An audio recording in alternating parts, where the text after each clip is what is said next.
Are you trying to find a Bendix 065147 HR1 valve for your Ford truck and not having any luck?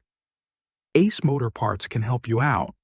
This very hard-to-find relay valve is a critical part of the hydraulic brake system for Ford F600, F700, and F800 medium-duty trucks, typically from the 1980s to early 1990s. Some of the interchange part numbers for this valve include RH65060X and 104245. The HR1 ensures precise brake fluid flow, vital for safe operation of these workhorses.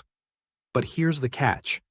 Bendix discontinued the 065147 years ago, making it incredibly hard to find.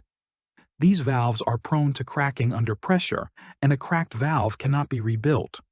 Over the years, countless Bendix HR1 valves have failed, leaving very few rebuildable cores in circulation today. That's why they're so scarce. Ace Motor Parts stands out by leveraging their extensive network to source these elusive valves, and they currently have these relay valves in stock. Visit acemotorparts.com or call 828-242-3795 today to get your hands on this hard-to-find Bendix HR1 valve before they're gone.